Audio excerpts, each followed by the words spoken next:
Good morning, everyone. And thanks, Anush, and the organizers for this fascinating array of scholarship and scholars.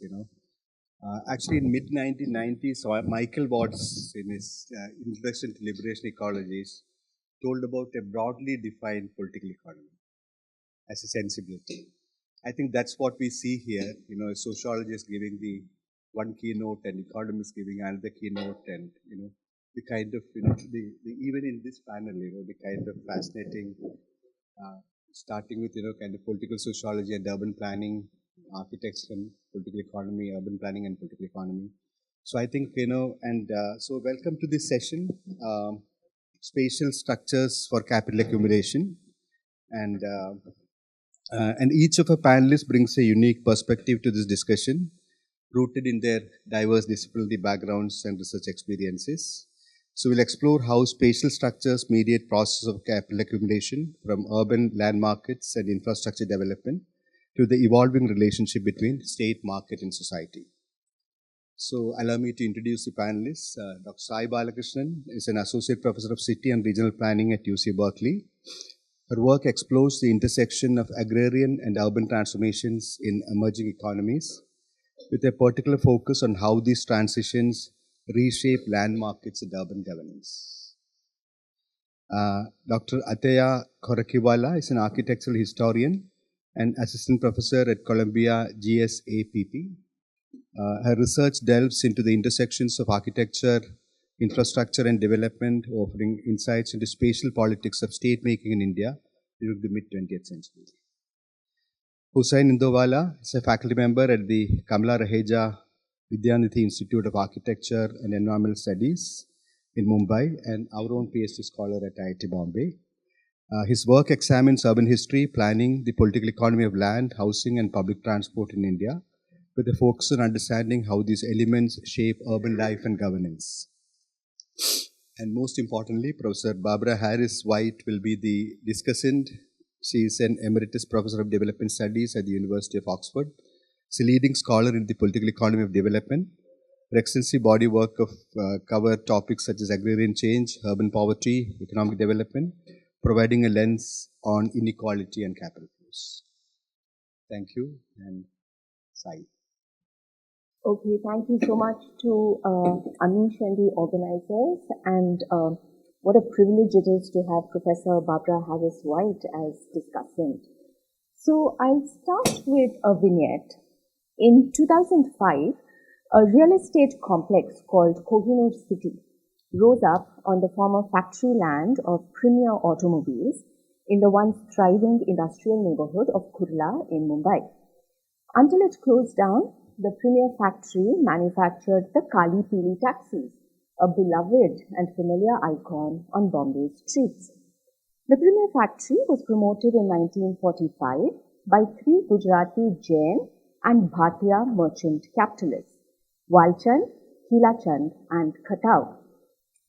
The promoter of the Kohinoor city was Manohar Joshi, the first Marathi Brahmin non-Congress Chief Minister of the state of Maharashtra. Joshi's purchase of the 36-acre Premier factory land can be seen as an expression of what people have called the post-industrial transformation of a working-class city. Now, I start this article with these regional and caste markers, right? Marathi Brahmin, Gujarati Bhatia, to make a point that's fairly obvious to an everyday observer of Mumbai. Caste and regional relations of power are coded into Mumbai's capitalist transformation. And yet, in most urban analyses, the caste and regional context of the metropolis is largely bracketed out. So a key question that I want to pose is methodological. How do we study cities, right? Are there methodological blind spots to the way we study cities that bracket out caste and region? Now, a conventional way of seeing and studying cities is like this. Mumbai is often represented as a point on a map. Here's a point in the state of Maharashtra. And yet key questions of who governs Mumbai? What is the electoral geography of Bombay/Mumbai? What is the economic geography of Bombay/Mumbai? Can be fully grasped only by embedding the metropolis within an ethnically antagonistic countryside. So since the 17th century, Bombay's colonial economy as a port city was dominated by a native class of shippers, brokers and bankers that had largely migrated from the Navsari, Surat and the Kutch regions. I've marked this in light grey. Now this north-south agglomerative axis has remarkable path dependency. Even today, the Mumbai-Surat line is the most profitable for the Indian railways as clan-based trading networks exchange billions of dollars of cash and diamonds on nondescript passenger trains. Now this axis of Gujarati capitalism clashes with the post-colonial electoral geography of the state of Maharashtra, which I've shown here in dark grey. The most organized and formidable electoral constituency is the Marathas of agrarian origin from the sugared countryside. So in short, the Premier to Kohinoor land deal is an electoral economic story about these ethnically antagonistic countrysides within which Mumbai is embedded. So very briefly then, why do we often represent Mumbai as a point on a map, what I call a pointillist representation? And more importantly, how does this pointillist representation often produce a misreading of urban political economy? So contemporary urban scholarship, and particularly critical and interpretive urban scholarship, often starts with a framing of Mumbai as a global city. The most influential framing is that of Saskia Sassen, but preceding Sassen were scholars like Janet Abou-Lugod. Now, these scholars argue that global cities are command and control nodes of a globalized capitalist economy. Right? And here's the point I want to highlight. They argue that global cities, open quote, exist without an agrarian hinterland. Right? Now, a more popular way of saying this is what Salman Rushdie said, that Bombay and New York, as global cities, have more in common with each other than they do with their respective hinterland. Right?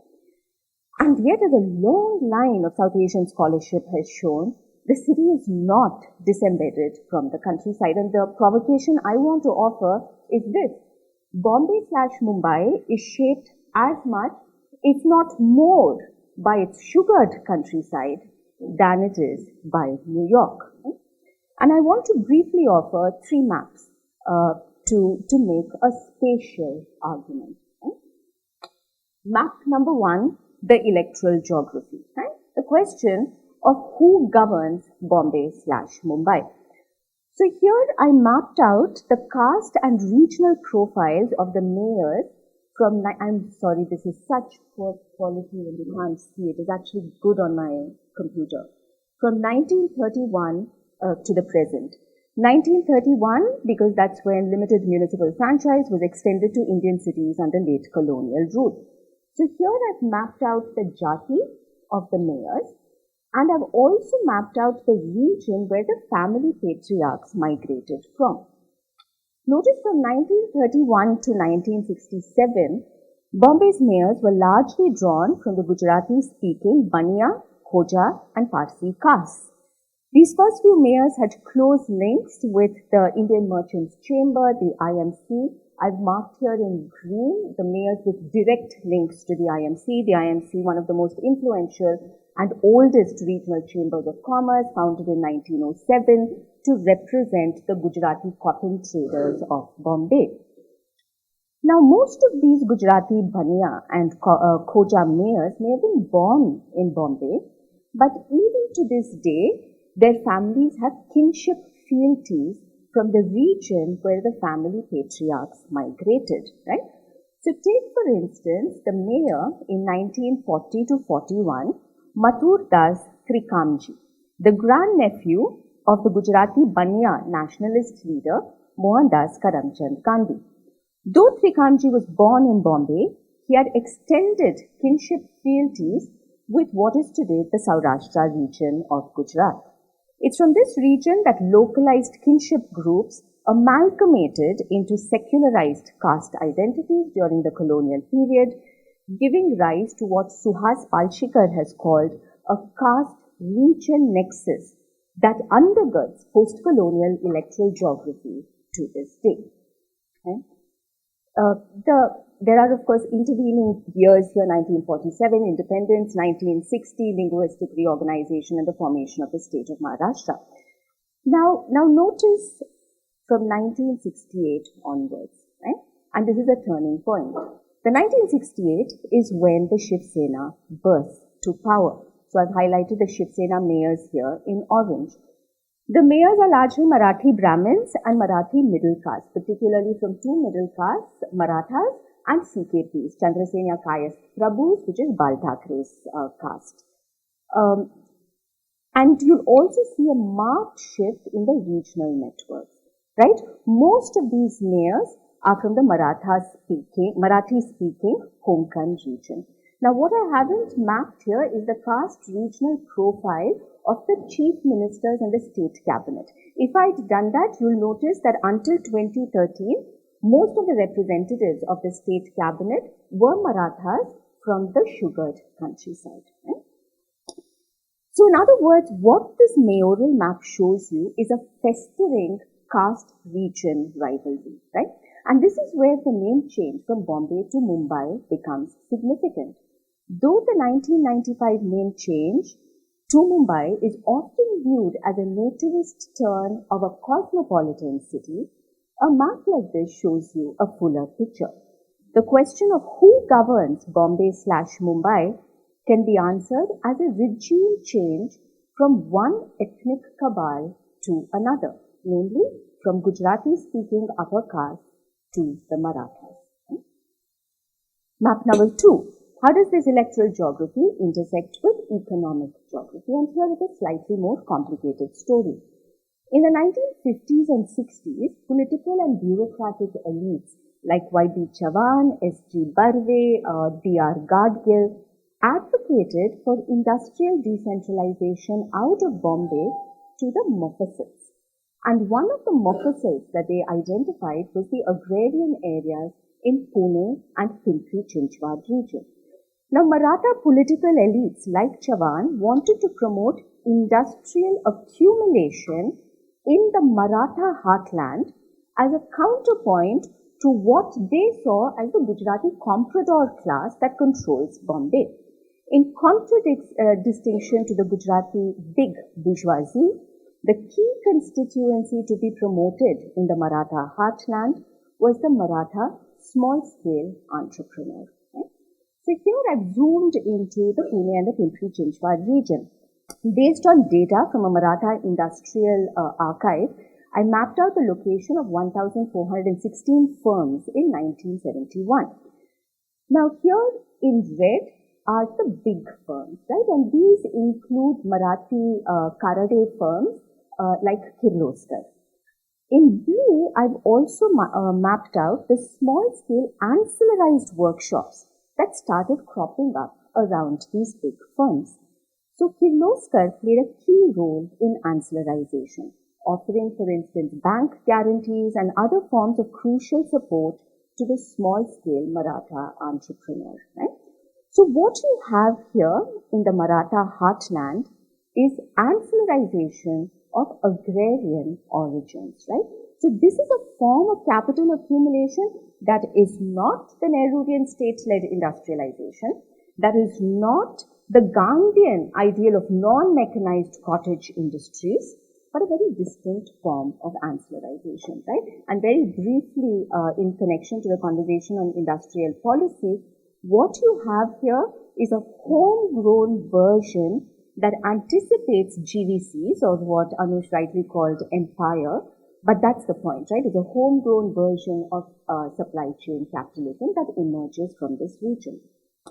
In these ancillarized small-scale clusters, caste takes the place of contracts, right? Credit, labor control, information exchange, all the work done by contracts in the West are here mediated by Maratha kinship networks. And as Barbara Harris White has shown, organizing the cluster not through contract but through caste allows exploitative forms of labor control and pollution to go unregulated. Now, map number 3. Though these clusters are tightly mediated by localized caste networks, and though they were set up in contradistinction to the quote-unquote Gujarati comprador class, these clusters scaled up and they got articulated into what we now call, what is now the economic orthodoxy of supply chain capitalism.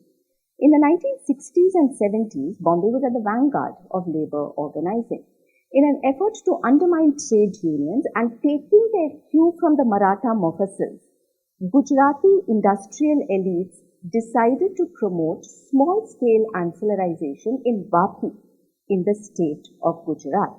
Vapi soon became one of the largest small-scale ancillary clusters in Asia. Right? And here I have mapped out the lead firms in Vapi. All of the lead firms are Gujarati Baniyas from Bombay. Right? So like the Maratha ancillaries, Vapi's ancillaries were also mediated through localized caste networks, in this case Gujarati Baniya and Brahmin networks. But this is the crucial point, right? Vapi's Gujarati industrial and merchant elites at times worked with their Maratha rivals, including, as I show in the paper, at times with the Shiv Sena. Right? So to end, these caste region rivalries fester to this day. They explain why, for instance, the Shiv Sena and the BJP cannot hold on to a long-term electoral alliance. Right?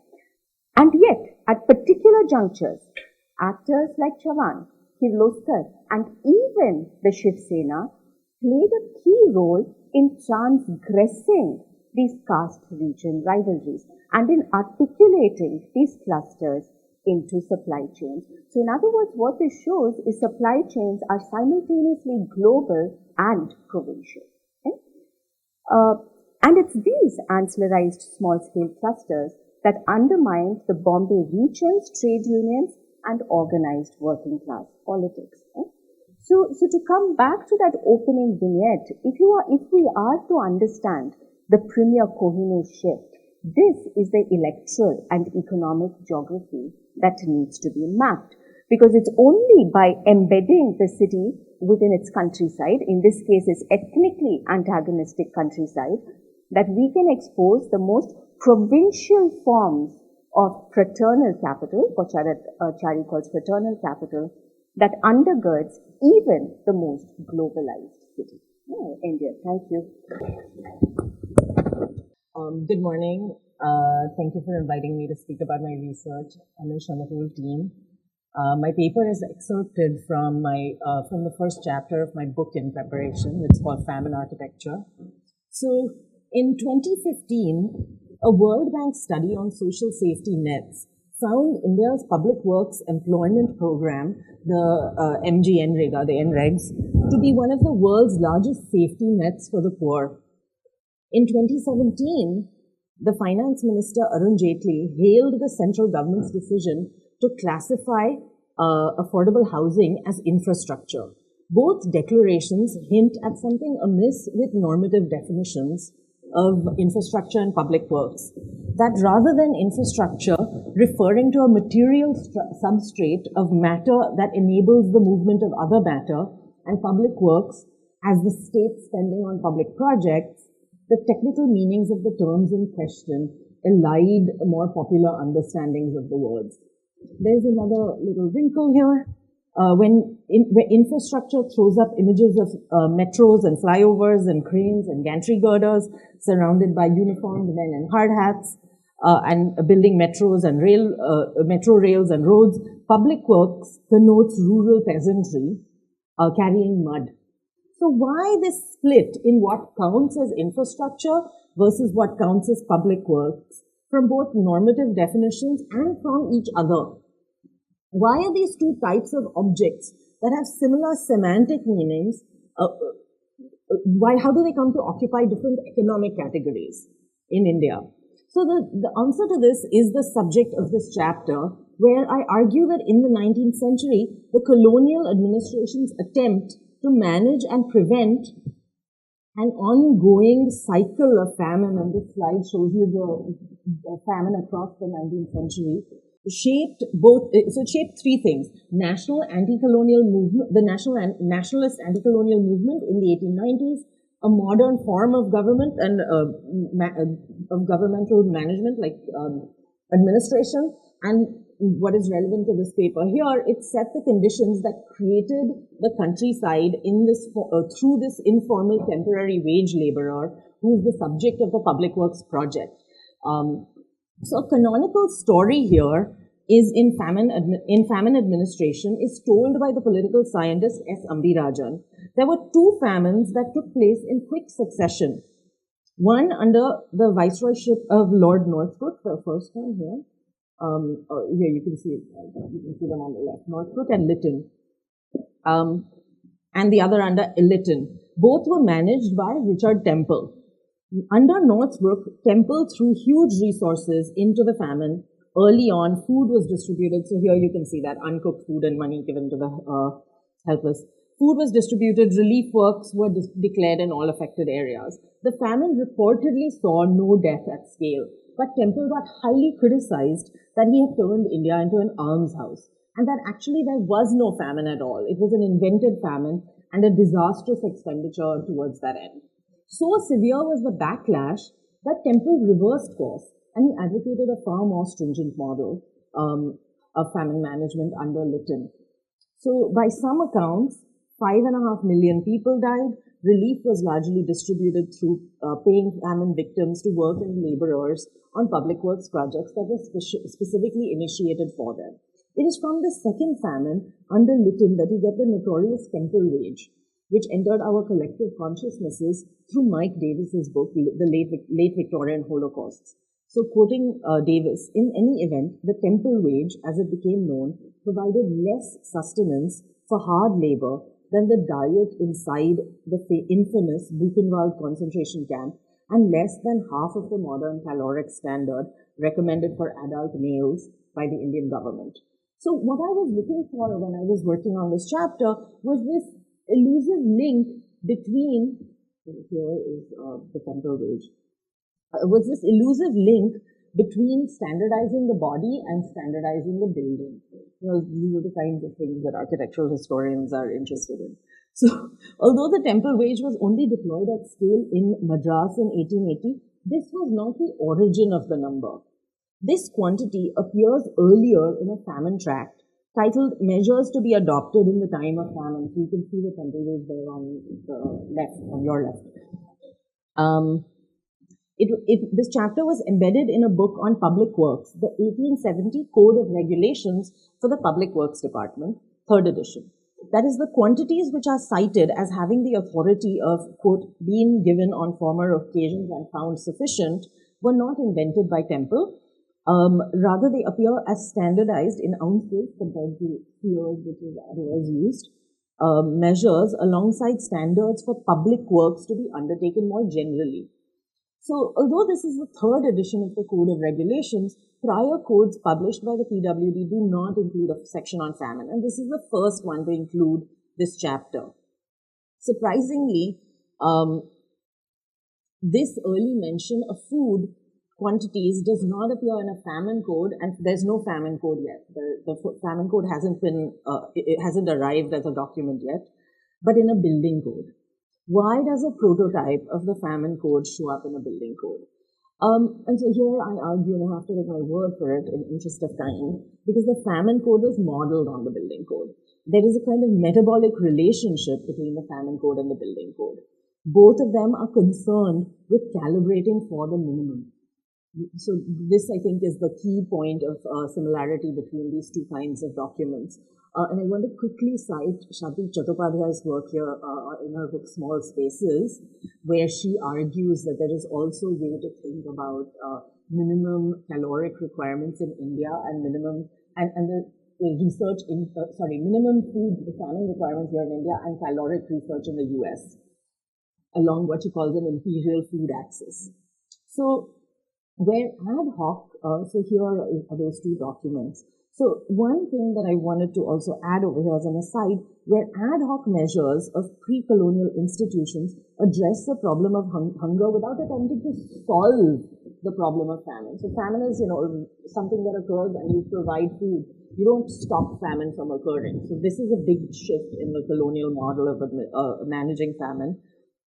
That was done here through public works. So this is a map of all of public irrigation canals planned to stop famine, to regularize and stabilize agriculture. And I think that's one of the key things that persists into the post-colonial decades.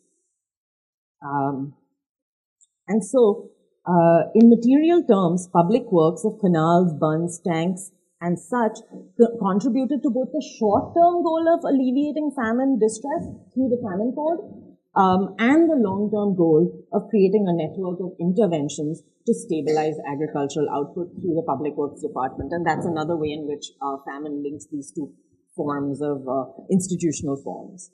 So writing the famine code was not a smooth or straightforward process.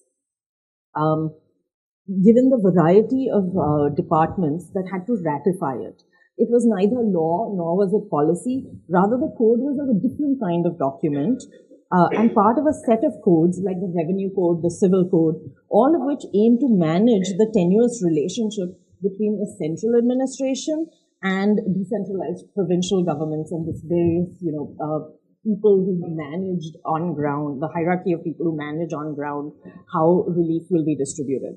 Officials were to detect imperfection in the agricultural systems of prices, rainfall, agricultural distress, and approaching scarcity. And they required vast systems of record keeping on the agricultural condition of the countryside. Additionally, the collector was also required to maintain a small program of works, such as the construction of wells, digging and clearing of village tanks, the construction of reservoirs, the digging of fields, the bailing of water for standing crops. These were to be listed and reported and would be brought into action at a time of scarcity, right? So there was this constant monitoring of the agricultural condition. Further, the commissioner, the collector, and the public works department and the land and revenue department were to keep records of the number of persons for whom relief works should be provided and a sufficient program of possible works.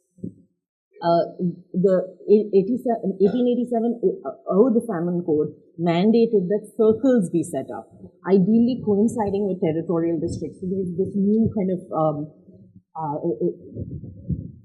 size and so you could immediately deploy relief by deploying it in the circle form rather than through other territorial jurisdictions. 5-mile radiuses of villages, with a circle inspector whose work was to manage relief camps, and these would be activated in the time of scarcity and famine. So the famine code was put into place to provide a structure of surveillance of the countryside to figure out what constituted adequate relief. And so this is the key point here, that the job of the famine code was not to deploy relief, but rather to calibrate distress. And so my key argument here is that the architectural technologies of the poorhouse, the relief camp, and test works were those tools, the techniques through which distress was calibrated and adequacy was calibrated. The Provisional Famine Code, written by Eliot, formed a template for the early provincial famine codes. And although most codes read like facsimiles of each other, with only superficial changes to the text, the Madras Code has appended to it some unique plans and sections for a poorhouse, meant to accommodate 500, so this you can see here, I can zoom into it, and there's sections on the side as well. The drawings, dated to 1883, were lithographed from an original supplied by the Revenue and Agriculture Department. And these drawings here, this and the next one that I'll show you, were some of the most concrete drawings that appear in the various codes that I've looked at.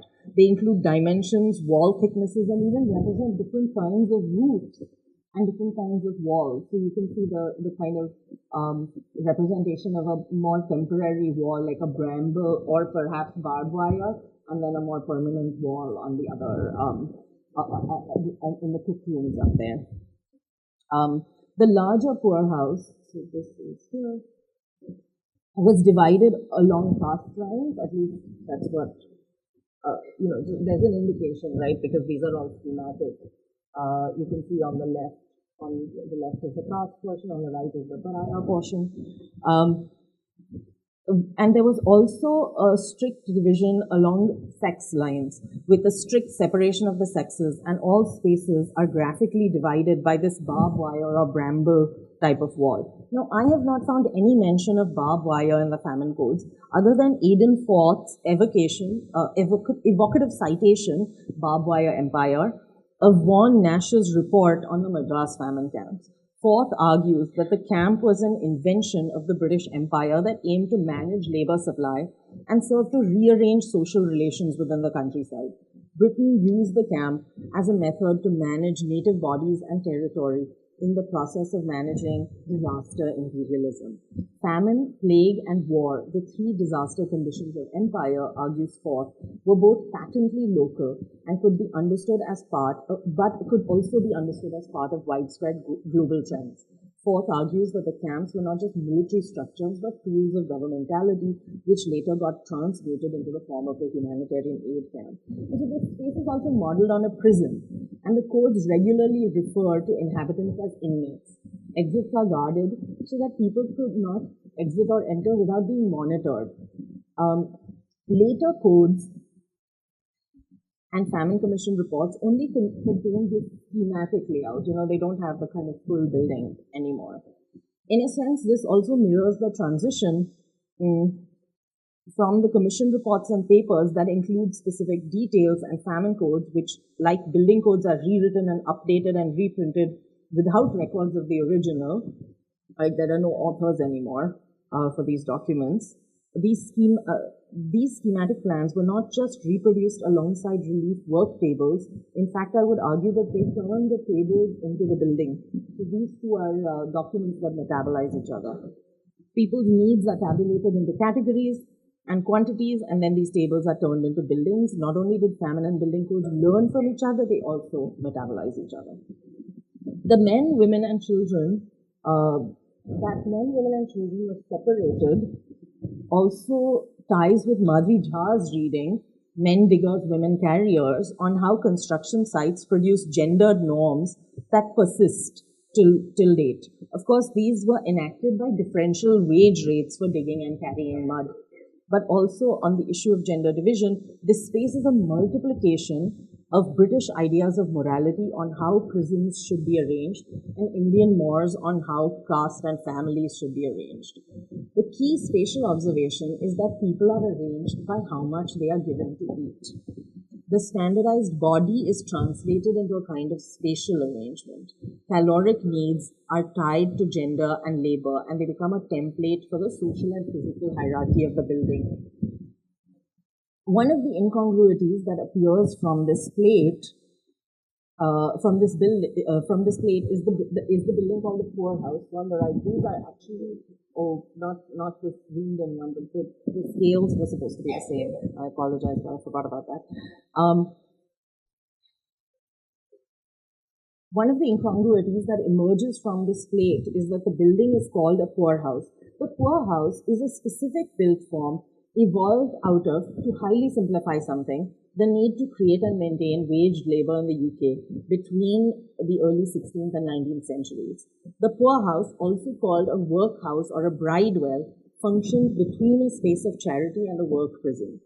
Joanna Innes argues that the bridewell was this formation that both charity and work are being construed through architecture as moral, social, and disciplinary projects, disciplining the poor into wage laborers and becoming prisons for the poor through the ad hoc process by which judges would, instead of sentencing someone to prison, they would send them to the poorhouse.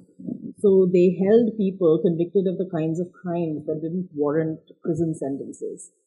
So, to conclude and bring some of these ideas that I've been talking about together, importing the architectural technology of the poorhouse through the famine code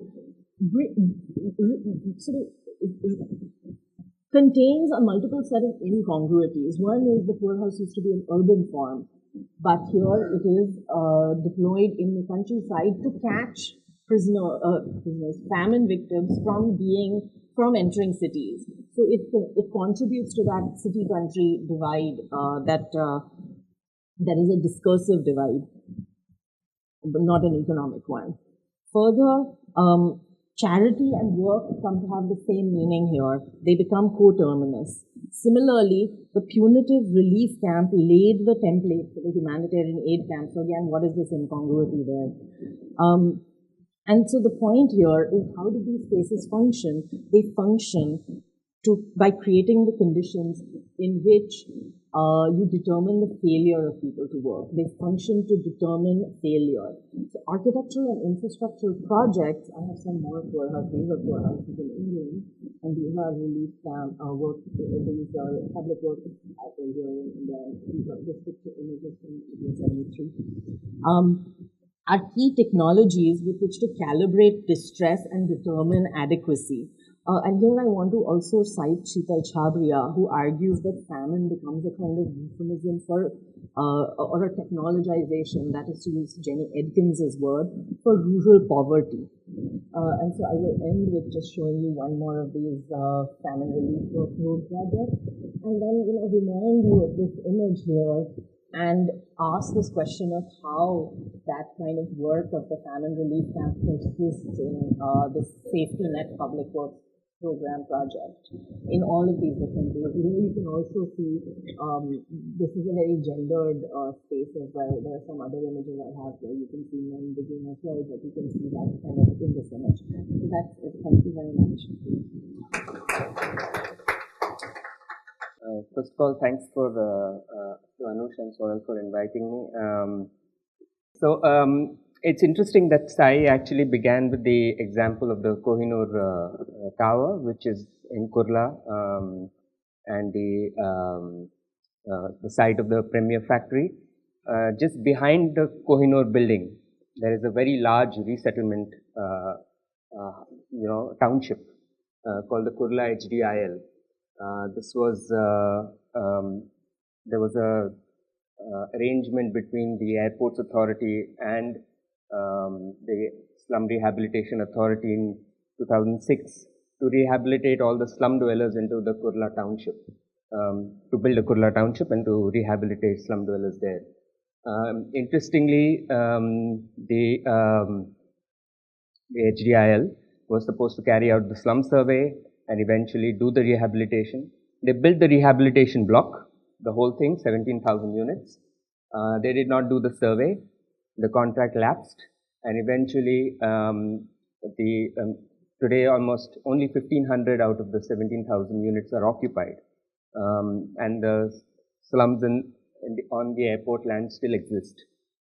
What is interesting is that HDIL got compensated for building those rehabilitation townships, even though they're lying empty, which is a very interesting story in the sense also of how many of these older industrial lands have been recycled in Mumbai to create slum rehabilitation blocks, resettlement housing blocks, but the number of units that are actually created, many of these lie vacant.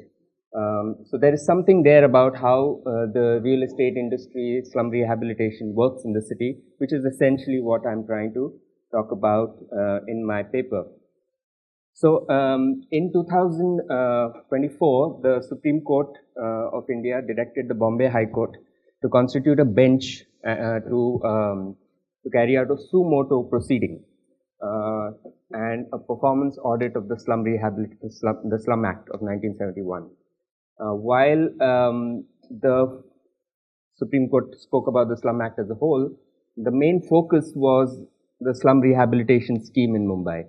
The Supreme Court is getting a lot of these cases of disputes between developers and slum dwellers, and so basically frustrated by the number of cases, it said, why don't you just do a performance audit of the Slum Act? The High Court has started this process, and the proceedings are underway, and a lot of different groups have submitted their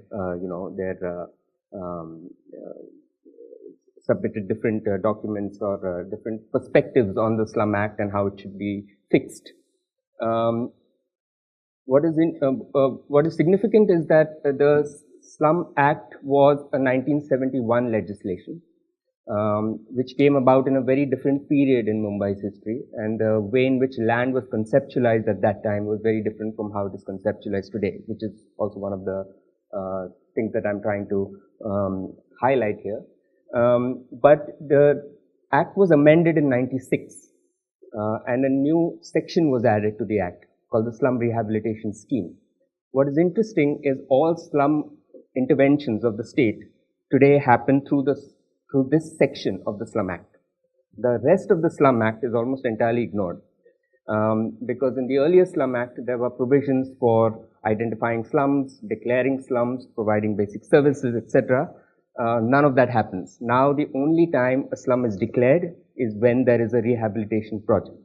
So in a way, that particular chapter of the Slum Act has become the only way in which the state intervenes, and of course private developers intervene in rehabilitating slum dwellers. Now the Slum Rehabilitation Authority, which was created out of this amendment to the Slum Act, was set up in 1995. The Shiv Sena BJP alliance, which won the election, had promised 4 million slum dwellers free houses in the city, and that's when it was created. And it was spoken about as a win-win solution to grant developers additional building permits as an incentive if they build rehabilitation tenements and hand them over free of cost to the SRA. These rehabilitation units would then be handed over free to the eligible slum dwellers. The additional building permits could be used by developers to build and sell residential or commercial space on the market for cost recovery and for profit. This is called this rehab with cross-subsidy concept, and was justified as a means to help the government deliver low-income housing without public spending. In short, the state would allow a private party to build much more than permissible under the general bylaws of the city, on the condition that it would get a share of development to rehabilitate slum dwellers. The apparently incongruous aims of removing slums, opening up buildable land for the real estate industry, managing electoral demands for housing, and cutting back expenditure on housing could all be reconciled through the commodification and monetization of urban land. What is important also to recognize is that the Slum Rehabilitation Scheme is one of the many schemes they are called appropriately, I think, in Mumbai, which is the way in which planning operates. So planning in Mumbai today is a collection of different schemes. The only way in which these schemes are reconciled is through land market and development right dynamics. Between the schemes, there is almost no coordination in planning terms. So what follows, I'll provide a brief background of the housing policy in Mumbai since independence, to highlight the link between the conception of urban land and the regime of accumulation, and the consequent shifts in what is the policy common sense for how housing and rehabilitation for unorganized and organized sector workers is carried out. So the post-independence urban social contract gradually took shape in Mumbai in the decades of 50s and between 50s and 70s. The state was a dominant player in the provision of social infrastructure and housing, and an entire institutional ecosystem of public action was set up, which included rent controls, housing board, public sector employees housing, provision of land and finance for housing cooperatives, comprehensive planning legislation, slum clearance and public housing schemes, and in the later half of the 70s, land redistribution law called the Urban Land Ceiling Act. As a developmental state with a proclivity for socialist rhetoric, poor housing conditions in the city were described not as a problem, but as an unavoidable consequence of industrialization and urbanization and predatory landlords, which could be overcome through planning and public housing construction. The private sector was characterized by the state as unreliable in the provision of housing for the city's growing population. Nevertheless, the actual performance of the post-independent state in enforcing this social contract was far from ideal. For while speculative and land-hoarding practices amongst private landlords were decried in official statements, the extent of decommodification and redistribution was much limited. In fact, suburban expansion opened up large swathes of land for private developments, and town planning schemes were the principal mechanism through which agrarian lands were converted into private property and urban use. Nikhil Rao is here, and he's written about this. The rise of the influential private sector developers began in the 50s, and soon the cooperative housing movement and private development sector began to emerge to grow into a powerful interest group. More crucially, the city's squatters were periodically subjected to harassment and evictions. Till the early 1970s, squatters remained at the mercy of municipal authorities and relied on the patronage of political groups. Slum clearance was official policy since the Slum Clearance Act of 1956, but the 1971 Act linked slums to public safety and health, broadening the legal justification for evictions beyond shelter needs of the poor. Subsequent acts and ordinances gave more powers to the authorities and landlords to criminalize the habitations of the poor and demolish tenements, evoking public interest. When squatters were relocated and provided alternative land and housing, these were almost always away from the core city and on undesirable sites.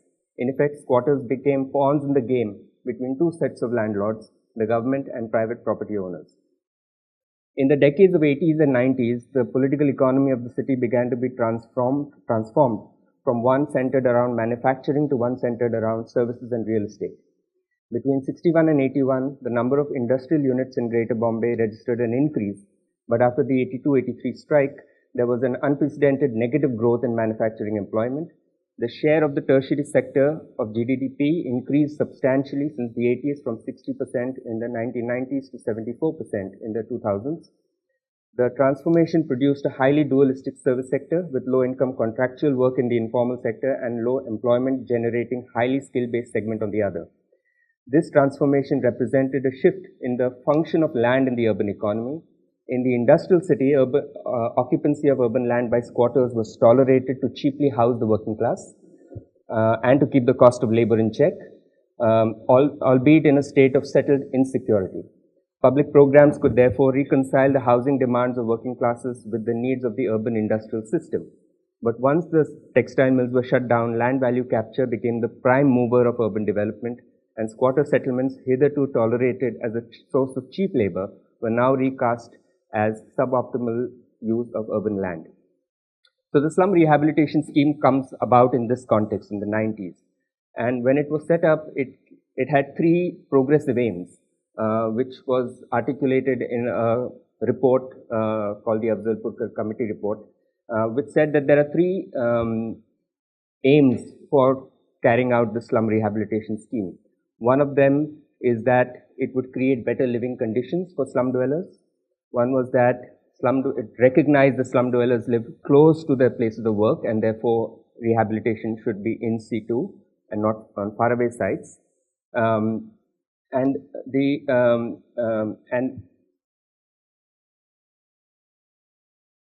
third was that the third was that the slum schemes should be there should be participation of slum dwellers within the rehabilitation process, although this participation was articulated in the form of consent of 70% of eligible slum households. Now, the problem is that the eligible slum households were a very small subset of the number of slum dwellers that lived on the site. So, these three aims, however, in practice were entirely violated. The first one, which was to improve living conditions, what the regulations for rehabilitation did is that it created a completely separate set of building bylaws for slum rehabilitation schemes. And these bylaws allowed higher density rehabilitation as compared to other general building bylaws in Bombay. It allowed much lesser distance between buildings for light and air. It allowed much lower social infrastructure norms for open spaces and amenities and so on. So in practice, and even government reports pointed out, that slum rehabilitation schemes produced much worse living conditions for slum dwellers than the general bylaws would provide. The second aim of consent was in practice violated mainly because, as I mentioned, these are only for eligible households, but even for eligible households, the amount of the kind of coercion within once a slum rehabilitation project is declared has been documented by many fact-finding teams, which make consent almost meaningless, and now the consent norms have been further reduced to 51%. And the third aim of in situ rehabilitation was deviated from through the creation of the PAP, or the Project Affected Person Scheme. So a large part of the slum rehabilitation units have been created through townships, where slum dwellers are relocated to alternative sites, faraway sites, and mainly through the TDR mechanism. So the paper then looks at some of the details of this, which I will not go into, but I'll come to the conclusion, to the discussion of the paper. The normative orientation on housing the poor in urban studies literature revealed two broad tendencies. The first, which is the market-oriented pro-growth approach by economists and planners, emphasized marketization of land, liberalizing development rights, relaxing regulatory constraints for market actors to produce housing for a majority of residents. The role of state provision, if at all, in this view must be restricted to groups that cannot be served by an efficient land and housing market. The emphasis on land clarification, market creation, increasing supply, and managing the housing sector as a whole. The second approach, which is the social inclusion approach by civil society actors, critical scholars, and rights groups, invokes a focus on identifying and correcting various forms of social exclusion and marginalization in housing through policy design. Problems of housing delivery is a central theme, and advocacy for tenure security, service improvements, self-building, and affirmative action policies forms the general focus. While these are important qualitative differences between the two approaches, for instance, the first conceives of housing as a commodity, the other as a right, there are some significant overlaps. Both exhibit a neoliberal bias in their insistence on a highly circumscribed role for the state and the public sector tasked with the management of externalities, the former through incentives and regulations, the latter through a more inclusive social policy. Both approaches naturalize the market, first as something subject to distortions by state intervention, for the latter as a reality that has to be negotiated, not challenged. And both, interestingly, frame housing as belonging exclusively to the sphere of consumption, rather than to situate housing within the context of the urban political economy, exploitation, and the labor process. In other words, analysis of class and power is no longer central to housing discourse and politics, having been overwhelmed by a theoretical and practical focus on efficiency, exclusion, and recognition.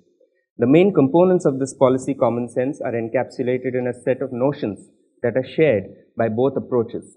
First, that that urban land is scarce in the city, that planning regulations impose costs on construction that makes housing unaffordable, that private sector is more efficient in housing delivery, that providing housing is beyond the reach of government finances, that traditional approaches such as rent controls and public housing do not work, and that a substantial increase in supply of housing will make it affordable. The other parallel between these two extreme and soft neoliberal approaches, as I call it, concerns the question of the legal status of informal settlements.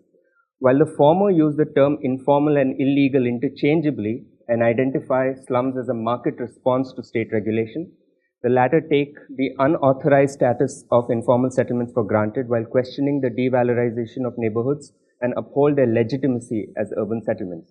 The problem, of course, is that it is not the absence of legitimacy that makes slums vulnerable to eviction. Rather, illegitimacy is a pretext for eviction. The plea for sympathetic recognition seeks to change attitudes but not social conditions. The truth is that the illegal status of informal settlements has always been a construct of colonial and postcolonial residential capitalism, albeit with occasional disruptions due to rivalries and factions within elite groups, which serves to regulate the flow of urban land into the market a control exercised through frequent and selective demolitions, land use zoning, planning instruments, or modifications to development regulations.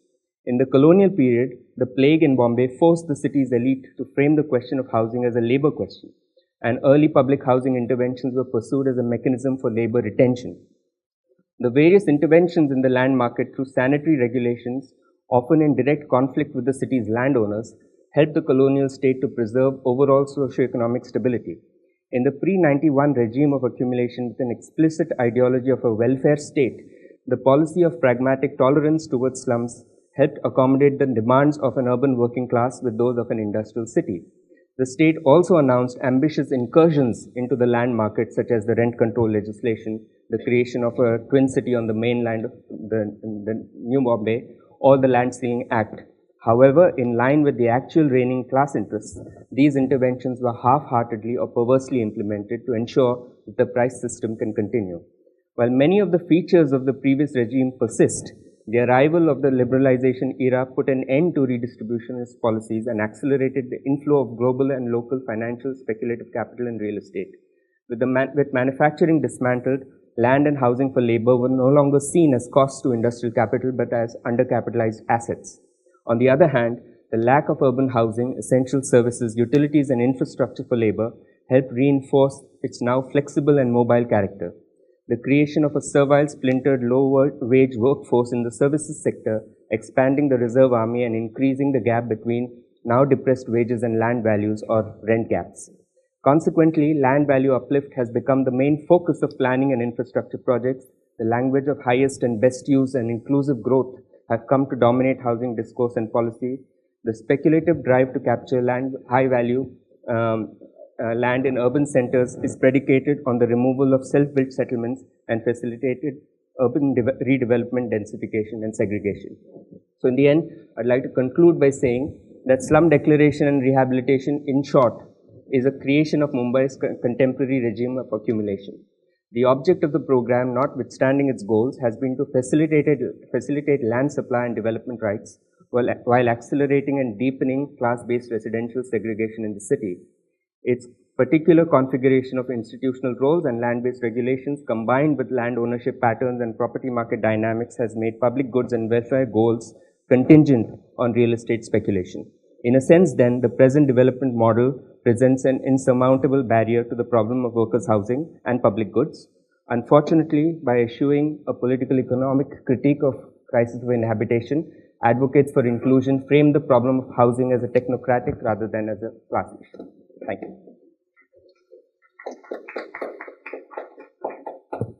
Thank you very much. Thank you very much. I have been retired for 14 years, and it's been quite isolating because in Oxford, political economy has disappeared and the economics of India have disappeared completely. And it's pretty dire in the UK as a whole. So that I sit quite isolated, and technology has been hugely helpful. But this conference for me is oxygen. To meet scholars who are actively involved in research and to talk with them is such a privilege, and I am so glad and grateful. These are very, very rich papers, and the presentations had to be confined in time, and so do my comments. But I do feel that Kartik Muralidharan needs to read and absorb what they're saying.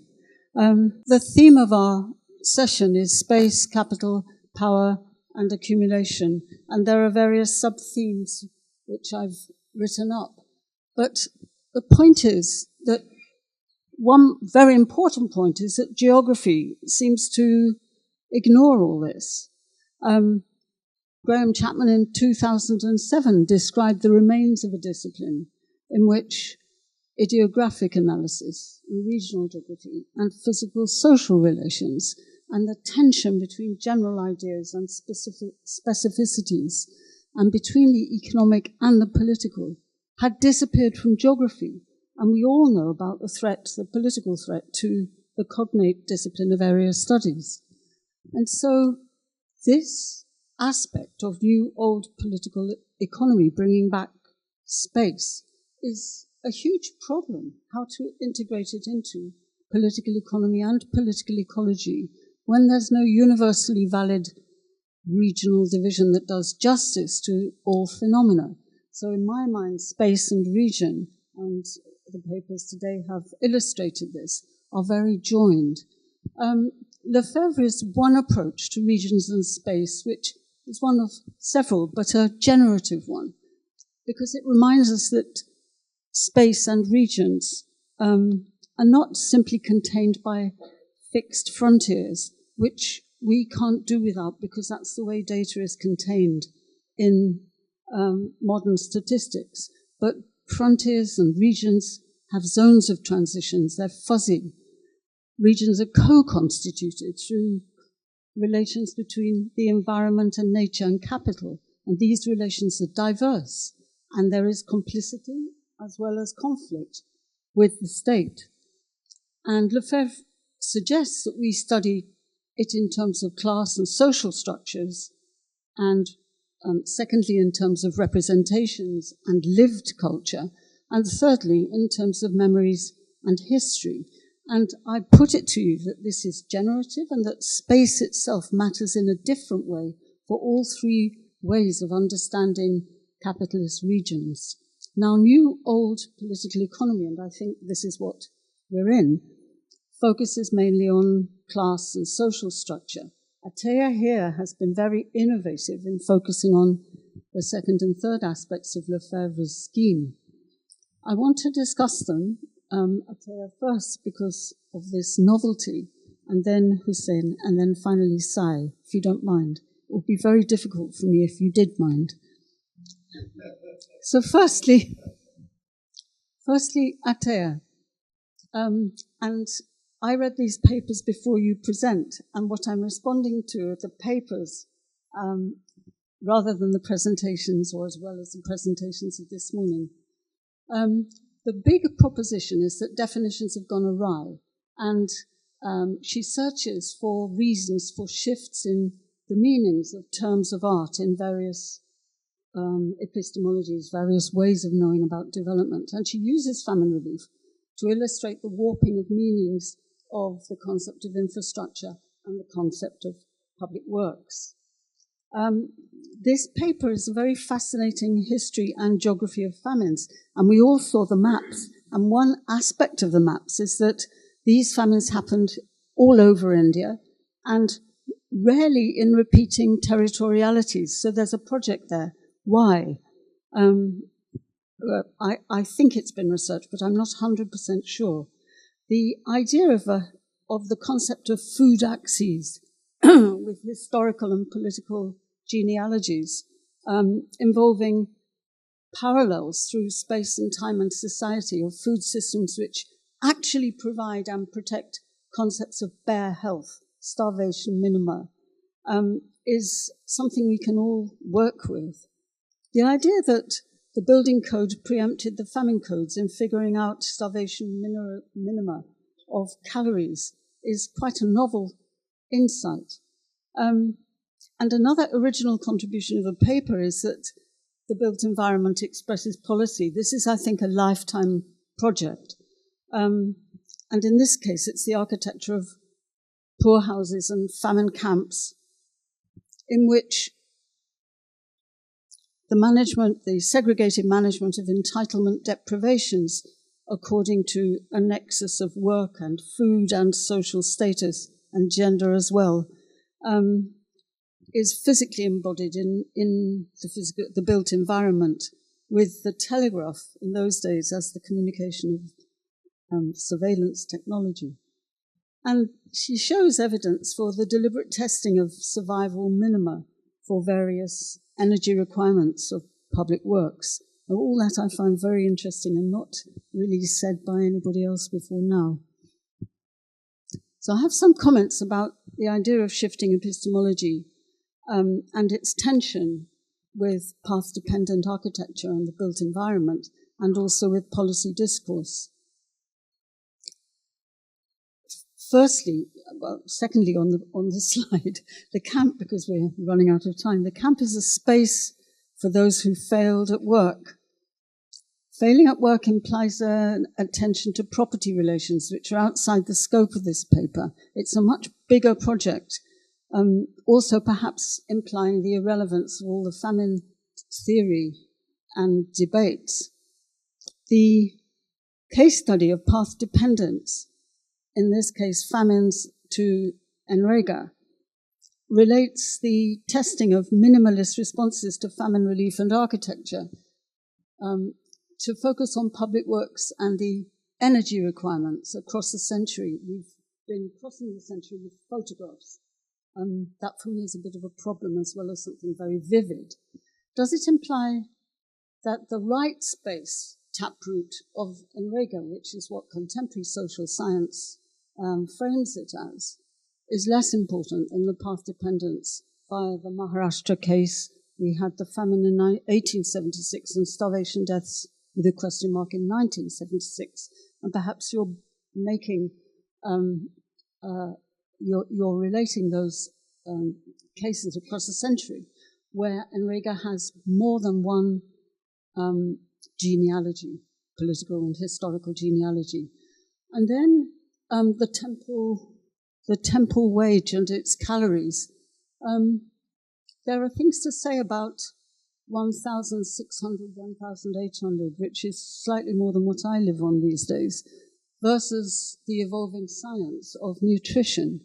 You did allude to there being other routes, but there are other routes. And there's the Keys, Minnesota study of starvation in the 50s in the US. There's the role of the ICMR, the World Health Organization.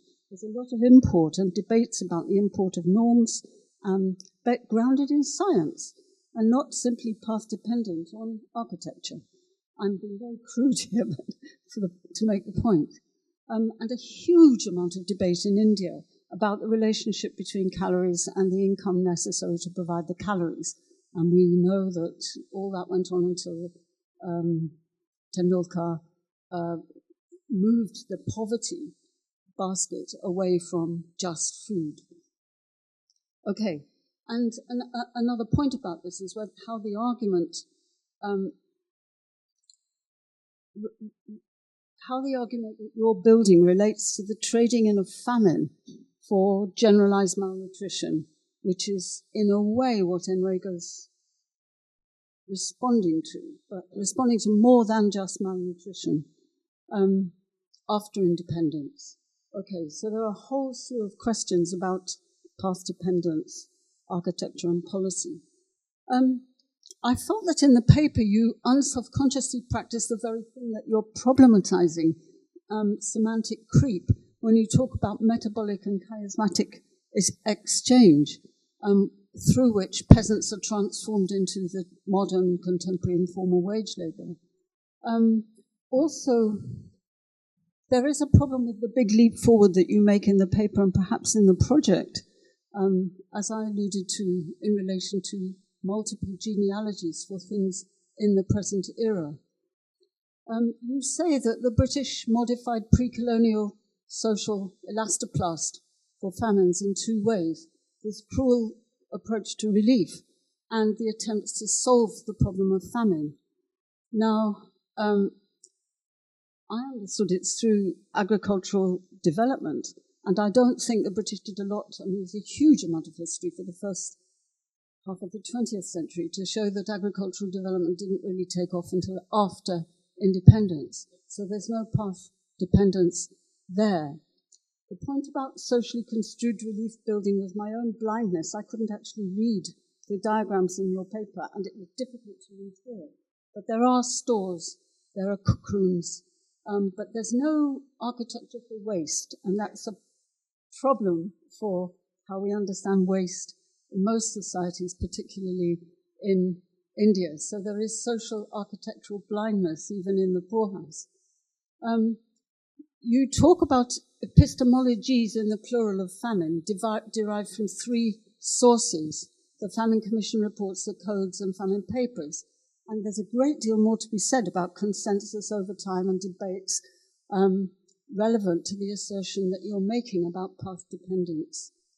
And the last big question I have is that when I taught famine in the 1980s and 90s, there was a very big literature predating Amartya Sen's huge contribution.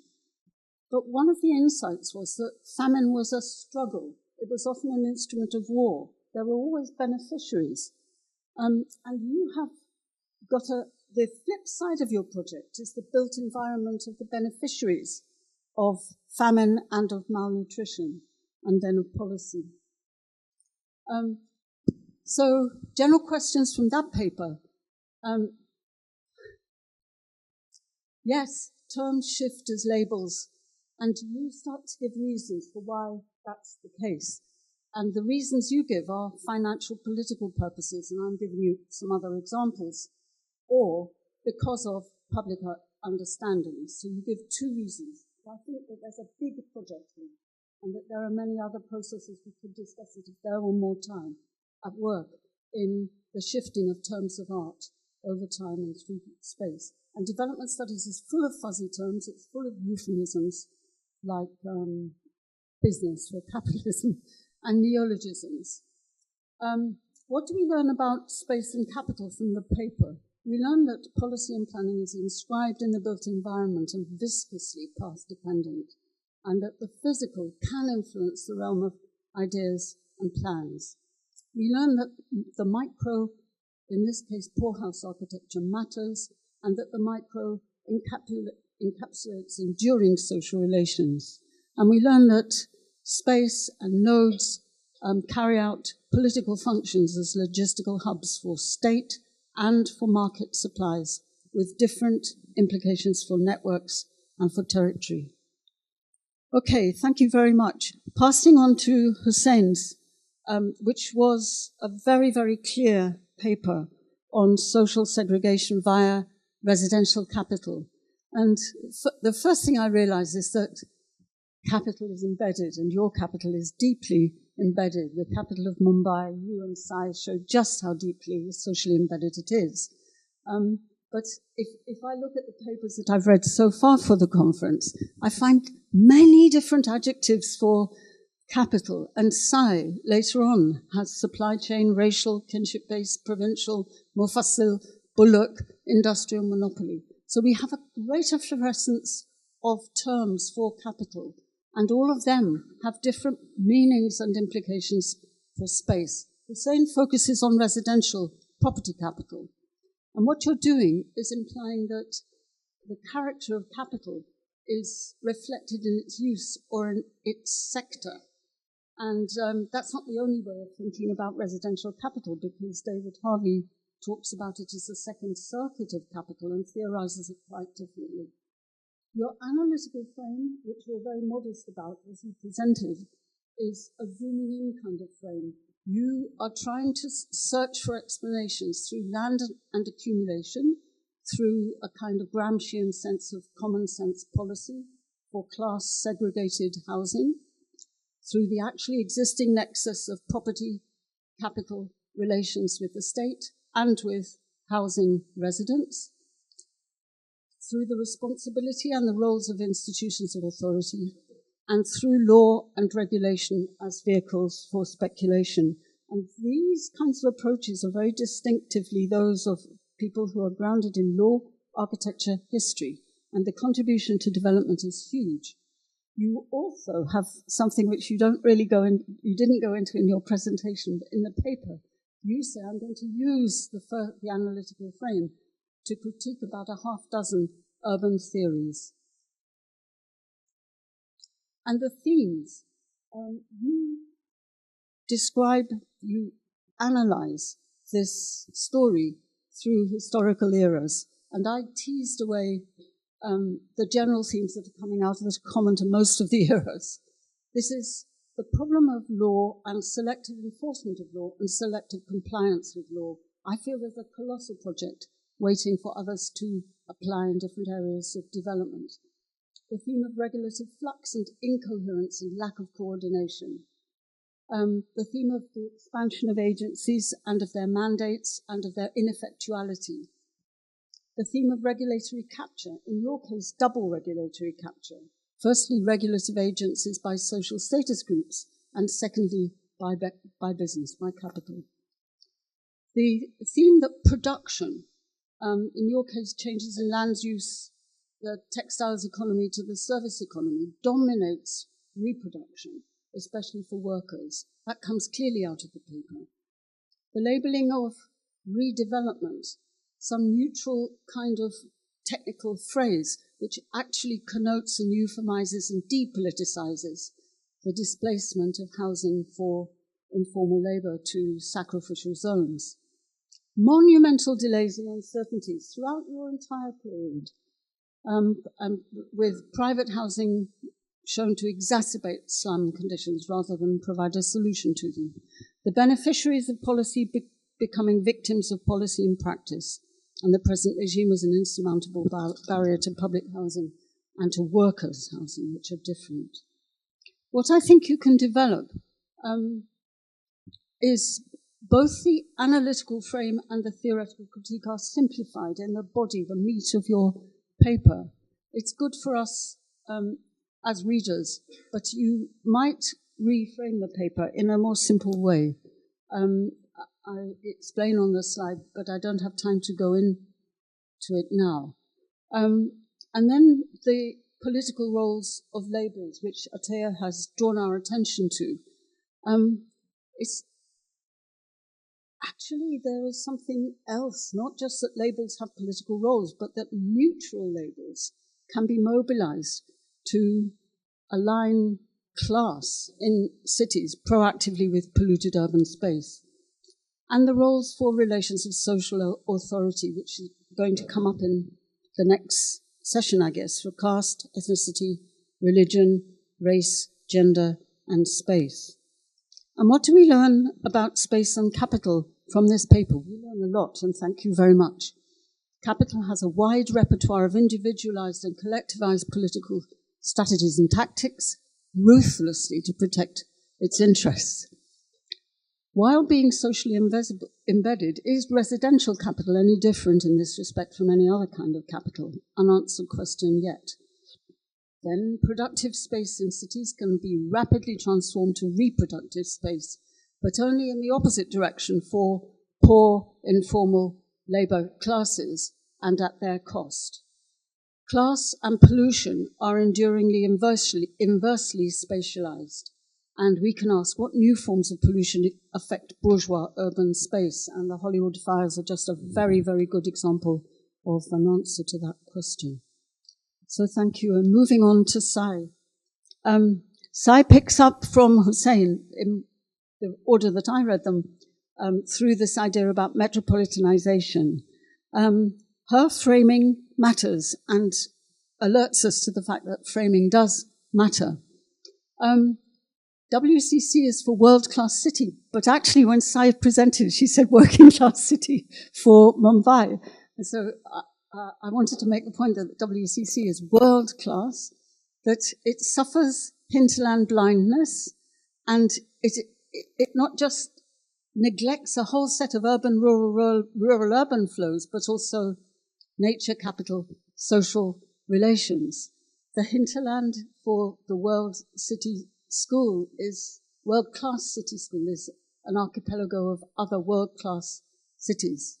Now, this is an empirical question, and if we actually try to answer it, we need commodity flow accounting and ecological footprint of the kind that the Barcelona people have tried to do, and the International System for Applied Systems Analysis, modified by the kind of concerns that Sai has about the social relations of capitalism. And in her paper, she makes a case for the social relations of Mumbai's hinterland, alerting us to the neglected social relations of cities in the West. So if world-class cities school in the West is incomplete, is it also wrong? And then what else about world-class city approach to urbanization may be incomplete and possibly wrong? And here, Pranab Bardhan's dominant proprietary classes could well be mapped, and these brilliant maps that you've made of mayors and of of planning activity actually illustrate this point. So your themes are that we need an ethno-economic geography of agrarian regions, mofussil towns, and industrial agglomerations of various kinds. And your method is an analytical narrative using case material, and you move around between Bombay and its hinterland in building your analytical narrative. Now, inside Mumbai, the political tensions are very dynamic and generative between the competition that you describe in great detail in the paper between Banyajain Parsis on the one hand and Marathas in the city, and in two of your rural cases, the local Gujarati hinterland and the local Marathi hinterland.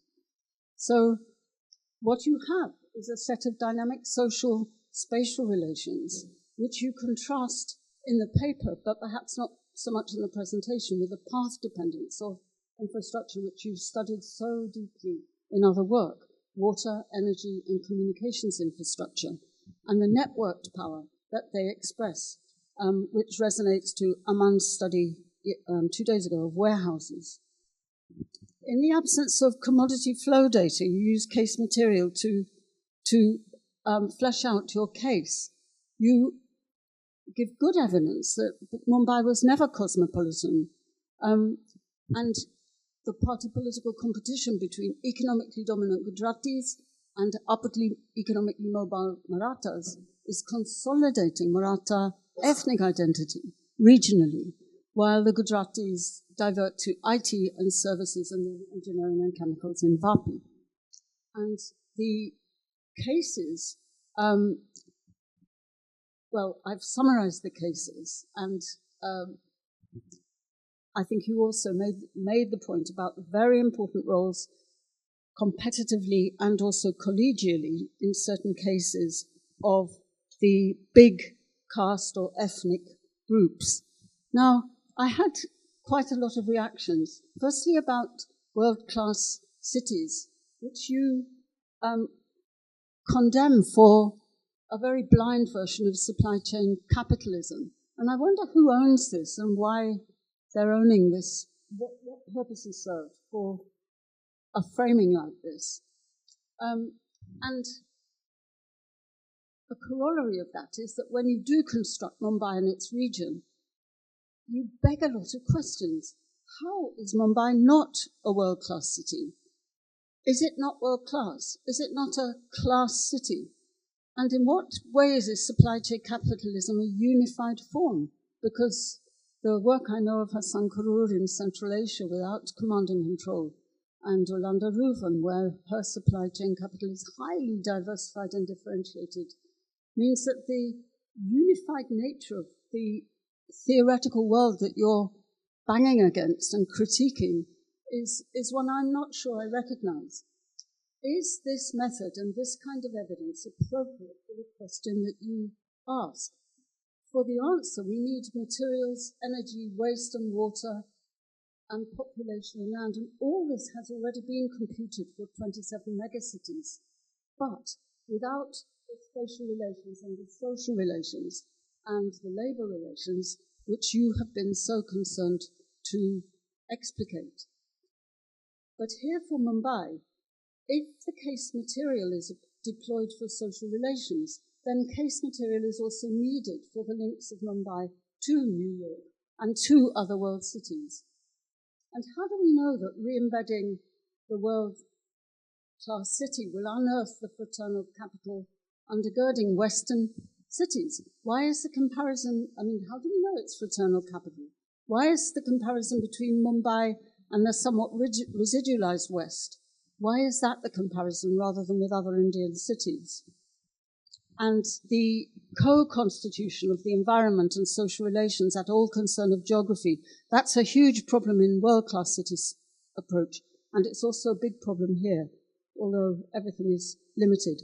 I'm running out of time, and you're probably running out of patience, but I have a lot of comments about how Sai refers to ethnicity and caste.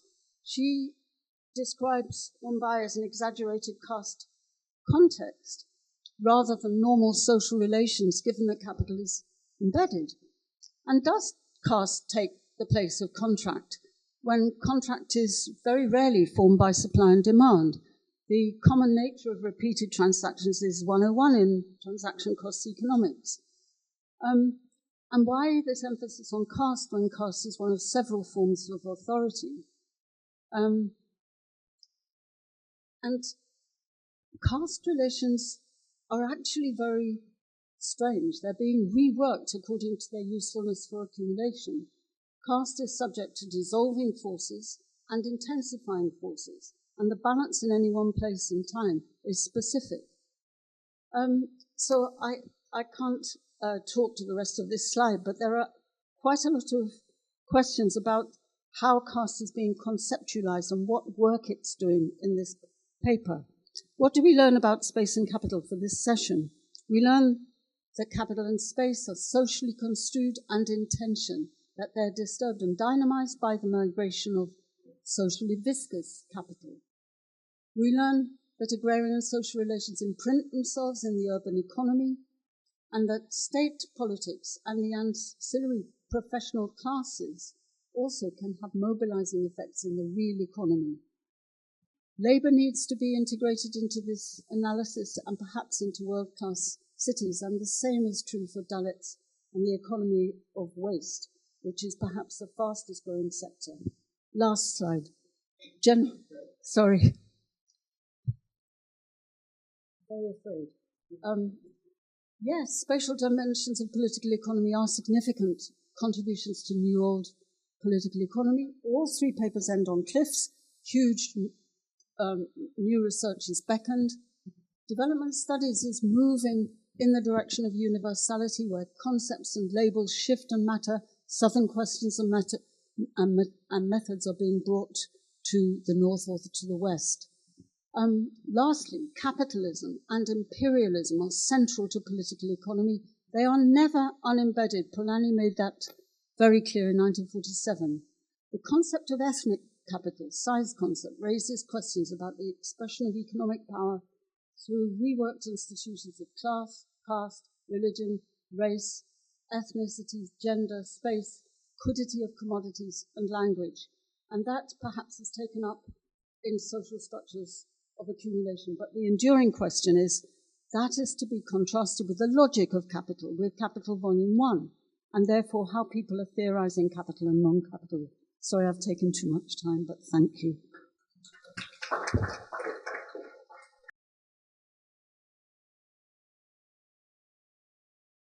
Hussein, my questions are to you, directly to you and only to you, in fact, although the papers are all very interesting and raise many questions. Let me be brief and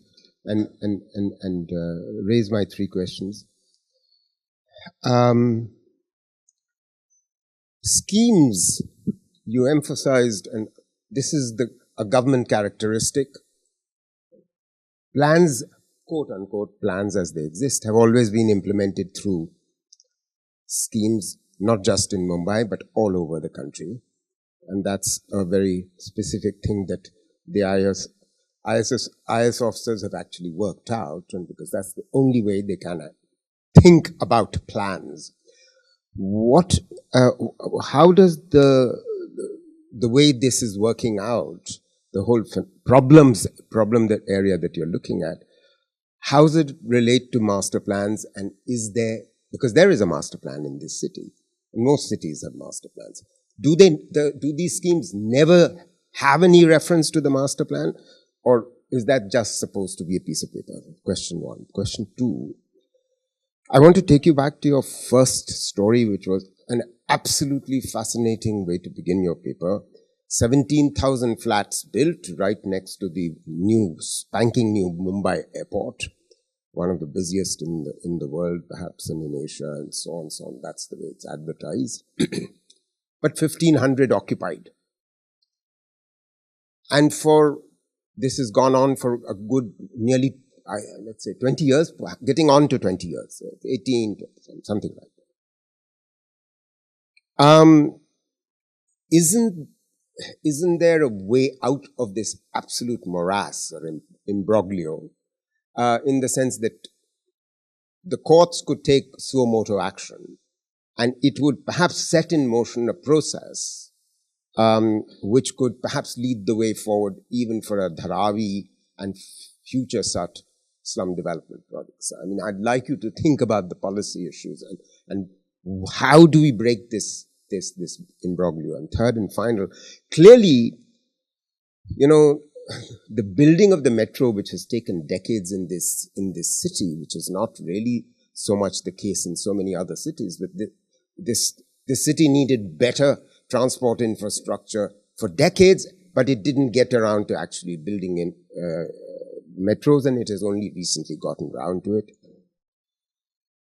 These issues have been handled.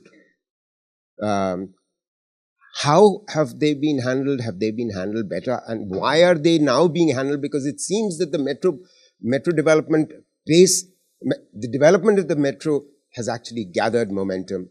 And how is that imbroglio being broken? I mean, I'm finished. My last sentence is really this: the conceptual sort of apparatus of social embeddedness. If you keep talking about social embeddedness, it abstracts from the problem of the question, who, if anyone, has autonomy to break the policy impasse? You really have to sort of specify. So I really appreciated the mapping of the electoral geography, but I couldn't help thinking of it rather than being an outcome of the caste spatial regional networks that you were describing as being a contributory factor to causing those networks. And by that I mean to think about the extent to which the electoral map, the overrepresentation of rural seats in parliament, but also the relative weakness of urban governance within the state government, that those things have in fact produced the circumstances in which what you call Mufassal capital or Marathi capital is able to capture the city rather than vice versa. And I think it's a bigger question that relates to the conversation that we had with the early career scholars, where on the one hand, I've been spending a lot of time at the IMC archives actually, and the way in which, and that's why for me it was important to call out Gujarati Banyas, and I'm not the first person to do this, right? There is rich historical scholarship on this, but the way in which there is an invisibilization of caste as they move into the quote-unquote knowledge economy. But what to me is extremely interesting is the way in which the Marathi Kunbi caste cluster, right, from the sugared hinterland is completely unraveling. There is a very thin sliver that is getting invisibilized, but the entire OBC demand is the fact that a vast majority of them are alienated, left out, and there is the emergence of new constituencies called Kunbi Marathas, right? So all of this is precisely pointing to that unraveling. So I think you're asking a much bigger question on really mapping caste and space, right, which is a really important point. Luis, yes, absolutely.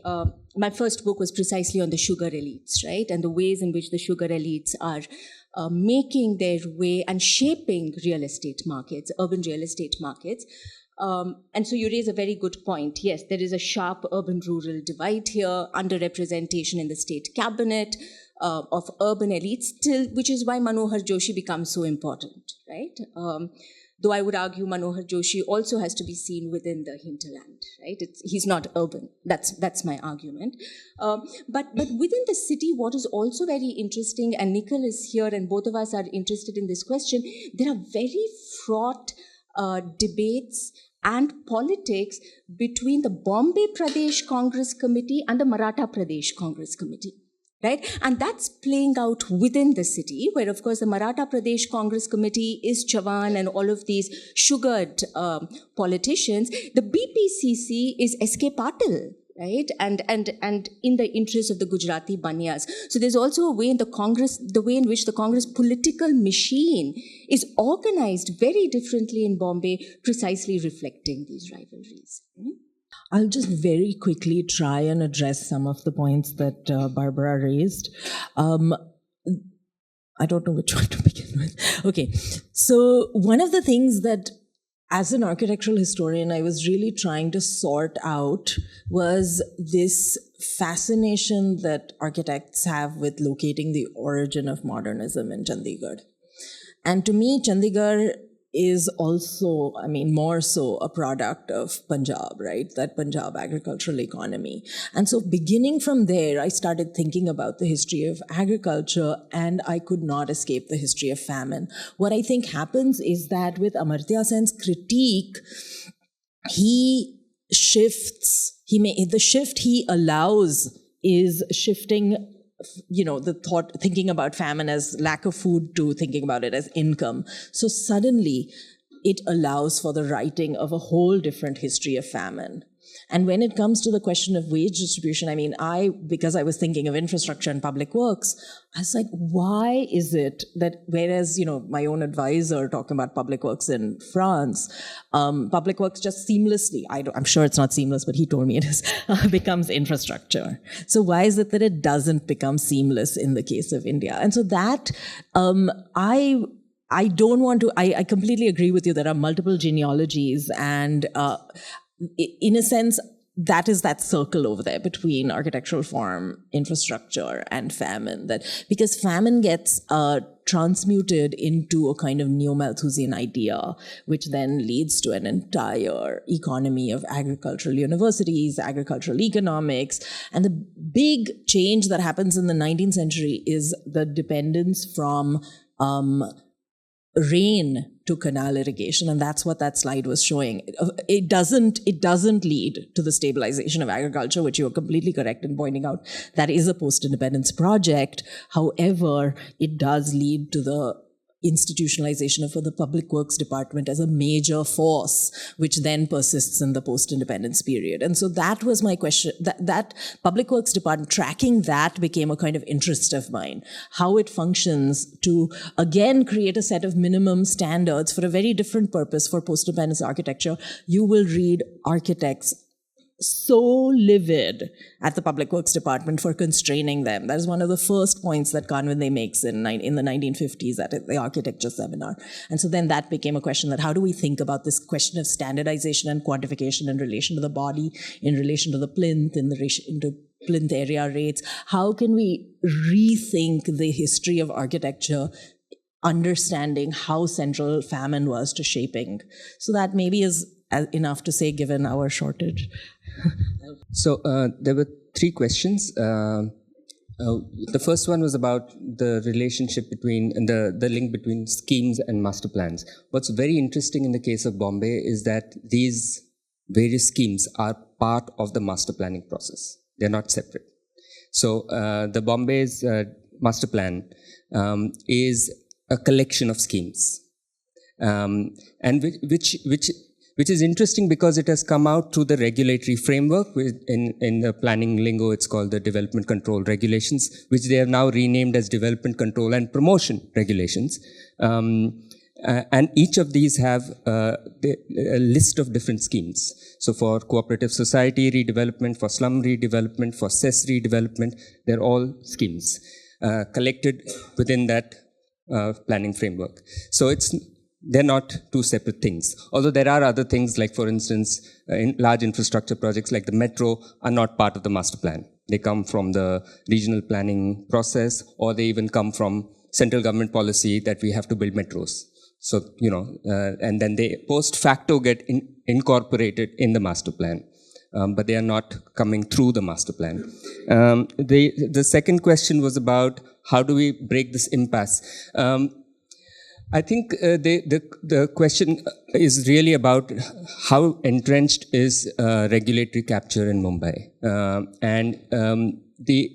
for instance, who makes the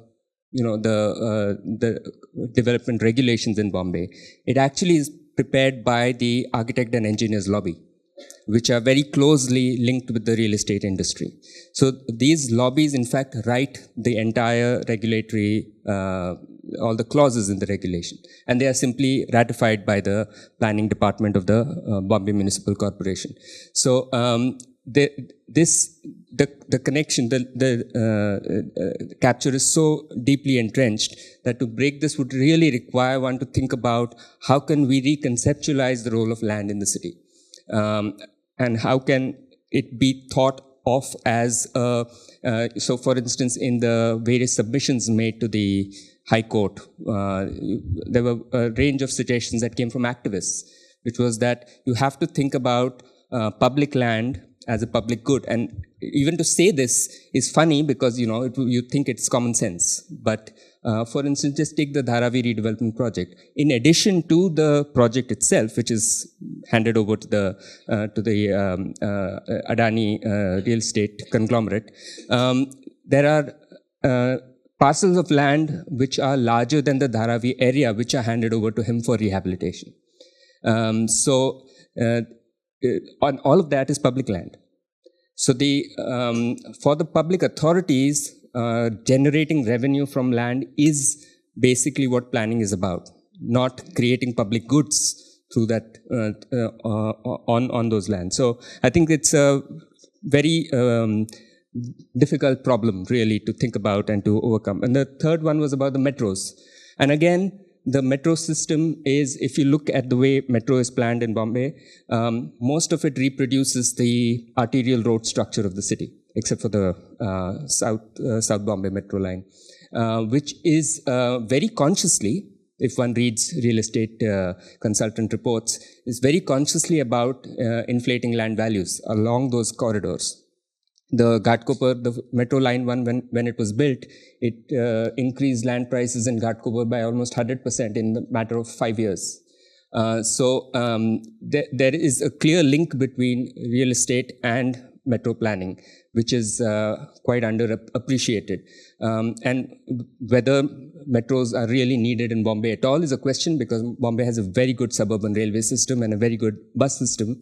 So the introduction of the metro system in Bombay itself is something that is open to question. I think, what Hussein's thing is bringing up is the power of political economy in a way. What more can you expect from Bombay? These two streams of urban studies that you're talking about, one, the economist one, and the critical studies, I think, both become softly neoliberal because of the context that we are in. And, so that's I think, so it's from the policy angle, there is no hope in a way.